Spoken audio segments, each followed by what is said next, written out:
بسم اللہ الرحمن الرحیم۔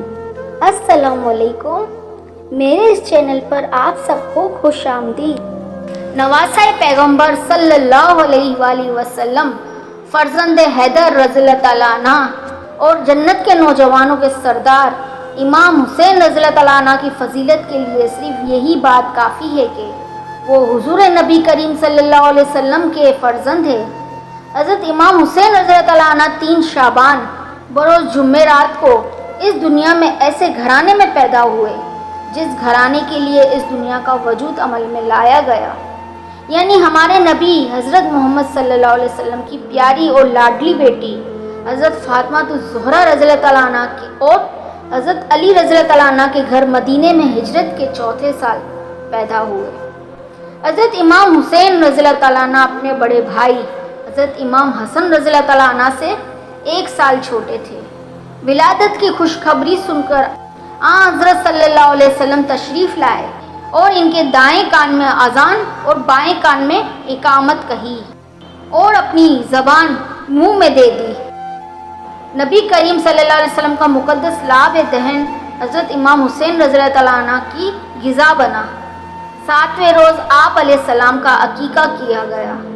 امام حسین رضی اللہ تعالیٰ عنہ کی فضیلت کا یہ عالم ہے کہ شہید ہوتے وقت بھی سر سجدے کی حالت میں ہیں اور زبان مبارک پر رب العالمین کا مبارک نام جاری تھا۔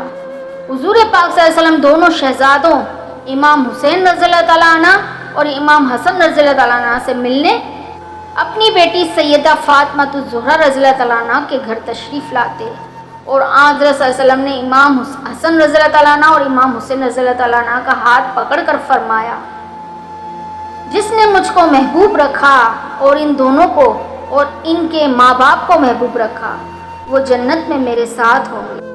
حضرت ابو ہریرہ رضی اللہ تعالیٰ عنہ سے مروی ہے کہ حضرت نبی کریم صلی اللہ علیہ وسلم تشریف لائے کہ ایک کندھے پر امام حسن رضی اللہ تعالیٰ عنہ اور دوسرے کندھے پر امام حسین رضی اللہ تعالیٰ عنہ سوار تھے۔ آپ علیہ السلام کبھی حضرت حسن رضی اللہ تعالیٰ عنہ کبھی امام حسین رضی اللہ تعالیٰ عنہ کو چومتے۔ رسول اکرم صلی اللہ علیہ وسلم نے فرمایا کہ حسن اور حسین میرے 2 پھول ہیں۔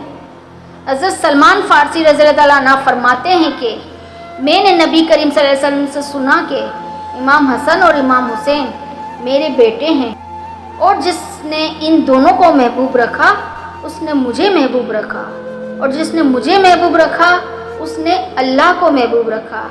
اللہ پاک نے اس کو جنت میں داخل کیا اور جس نے ان دونوں سے بغض رکھا اس نے اللہ سے بغض رکھا اور جس نے اللہ پاک سے بغض رکھا اللہ پاک اسے دوزخ میں داخل کرے گا۔ سانحۂ کربلا 10 محرم 61 ہجری مطابق 9 یا 10 اکتوبر 680 موجود عراق میں کربلا کے مقام پر پیش آیا۔ یزید کی بھیجی گئی افواج نے حضرت محمد صلی اللہ علیہ وسلم کے نواسے حضرت حسین رضی اللہ تعالیٰ عنہ اور ان کے اہل خانہ کو شہید کیا۔ حضرت حسین رضی اللہ تعالیٰ عنہ کے ساتھ 72 ساتھی تھے جن میں سے 18 اہل بیت کے اراکین تھے اور اس کے علاوہ خاندان نبوت صلی اللہ علیہ وسلم کی خواتین اور بچے بھی شامل تھے۔ واقعہ کربلا صرف تاریخ اسلام ہی نہیں بلکہ تاریخ عالم کا ایک ایسا واقعہ ہے جس سے دنیا کی تمام چیزیں متاثر ہوئیں۔ آسمان متاثر ہوا، زمین متاثر ہوئی، حتیٰ کہ خداوند عالم خود متاثر ہوئے۔ یہ وہ غم انگیز واقعہ ہے جس نے جاندار اور بے جان کو خون کے آنسو رلایا۔ سانحۂ کربلا کے بعد کئی دہائیوں تک بغداد اور بصرہ میں یوم عاشوراء کے موقع پر سوگ منایا جاتا تھا۔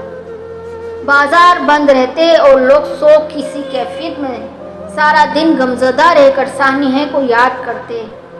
اہل تشیع بدستور آج بھی اپنی روایت اور اپنے طریقے کے مطابق ان ایام کو مناتے چلے آ رہے ہیں، مگر اب حالات پہلے جیسے نہیں رہے۔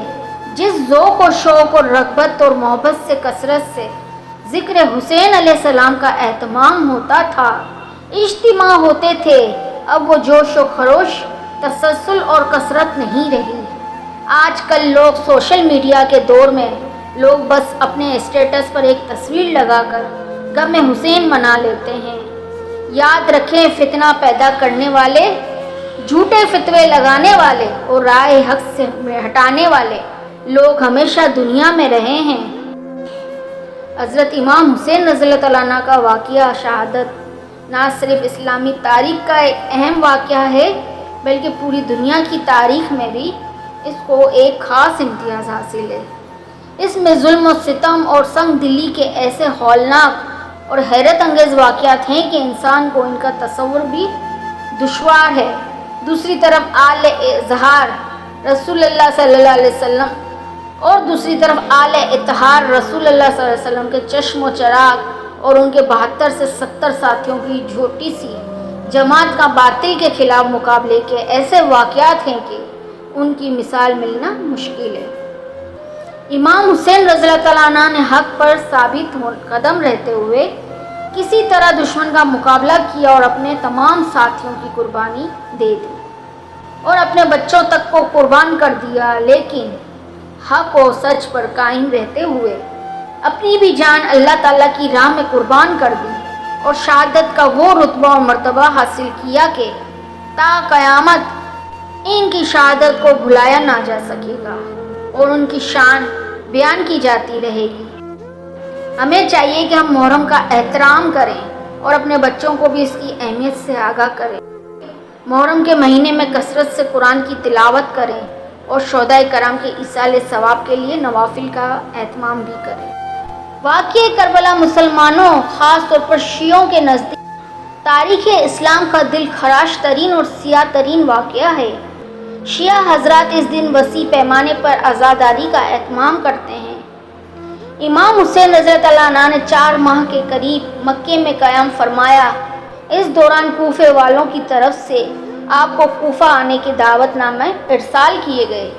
دوسری طرف سے یزید کے کارندے آپ علیہ السلام کو حج کے دوران مکے میں شہید کرنے کا منصوبہ بنا چکے تھے۔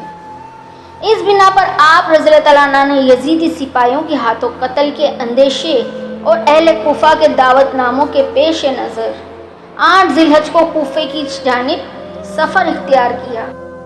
کوفہ پہنچنے سے پہلے ہی آپ علیہ السلام کوفیوں کی عہد شکنی اور مسلم کی شہادت سے آگاہ ہو گئے تھے، جنہیں آپ نے کوفہ کے حالات کا جائزہ لینے کے لیے کوفہ روانہ کیا تھا۔ تاہم آپ علیہ السلام نے اپنا سفر جاری رکھا، یہاں تک کہ یزید نے آپ کا راستہ روکا تو آپ کربلا کی طرف چلے گئے، جہاں کوفہ کے گورنر عبید اللہ بن زیاد کی فوج سے آمنا سامنا ہوا۔ اس فوج کی قیادت عمر بن سعد کے ہاتھ میں تھی۔ 10 محرم روز عاشورہ کو دونوں فوجوں کے درمیان جنگ ہوئی، جس میں امام حسین علیہ السلام، ان کے بھائی عباس بن علی اور شیر خوار علی اصغر سمیت بنی ہاشم کے 17 افراد اور 50 سے زائد اصحاب شہید ہوئے۔ عمر بن سعد کے لشکر نے اپنے گھوڑوں کے سموں تلے شہیدوں کے اجساد کو پامال کیا۔ روز عاشورہ عصر کے وقت سپاہی یزید نے امام حسین علیہ السلام کے خیموں پر حملہ کر کے انہیں نذر آتش کیا۔ شیعہ حضرات اس رات کو شام غریبہ کے نام سے یاد کرتے ہیں۔ امام سجاد علیہ السلام نے بیماری کی وجہ سے جنگ میں حصہ نہیں لیا، لہٰذا آپ علیہ السلام اس جنگ میں زندہ بچ گئے اور حضرت زینب رضی اللہ تعالیٰ عنہ اور اہل بیت کی خواتین اور بچوں کے ساتھ دشمن کے ہاتھوں اسیر ہوئے۔ عمر بن سعد کے سپاہیوں نے شہداء کے سروں کو نیزوں پر بلند کیا اور اسیروں کو عبداللہ بن زیاد کے دربار میں پیش کیا اور وہاں سے انہیں یزید کے پاس شام بھیجا۔